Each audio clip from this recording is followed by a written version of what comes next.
is no reason to think that the young Jew who wants to come here and to study here for a year to yeshiva or to the university is bringing bigger danger than any other event connected to this.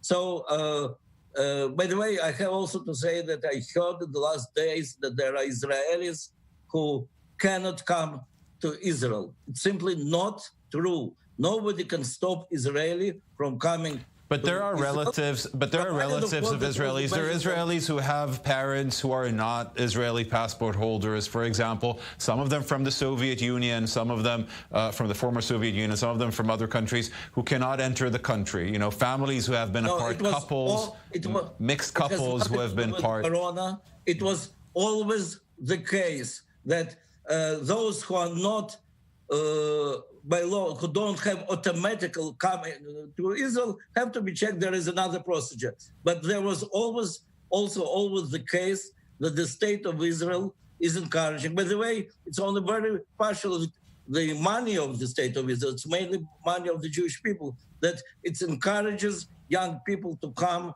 and to study here. And by the way, the communities from the former Soviet Union are the first beneficiaries of it, because Masa program and Naale program, they are integral part of this project, and they're not mainly, but the big part of them are from the former Soviet Union. Okay, yes. I want to ask you. Want to spend here is that it was always a top priority and should remain like this. Okay, I want to ask you about immigration to Israel as well these days, so let's move forward.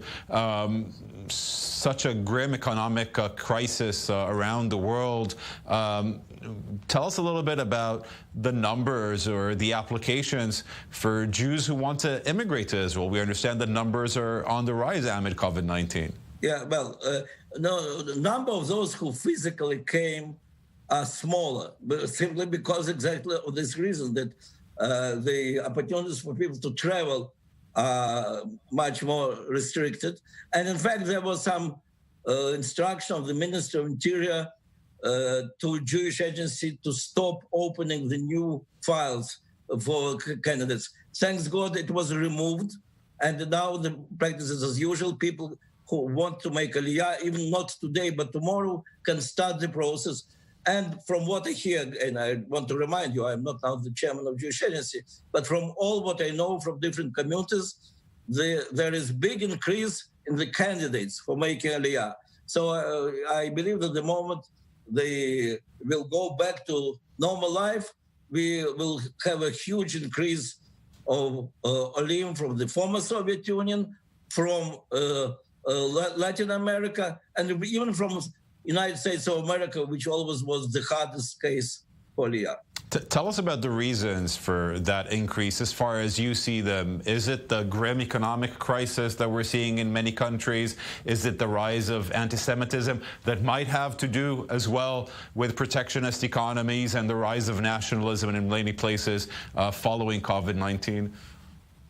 Well, first of all, the rise of anti-Semitism, both on the left and the right, has nothing to do with the corona. Well, corona is maybe economical difficulties are increasing. Of course, the prejudice towards the other, what means also increase in anti-Semitism. But that's a long process which was happening for the last 10 years at least, if not more. Is it the prior reason for Aliyah? No, definitely not. Economical hardships, yes, when let's say there was clear advantage of the fact that you do have a work and you have economically, you have a future in the place where you live, and there is big uncertainty in Israel. Now this difference almost disappears for many people.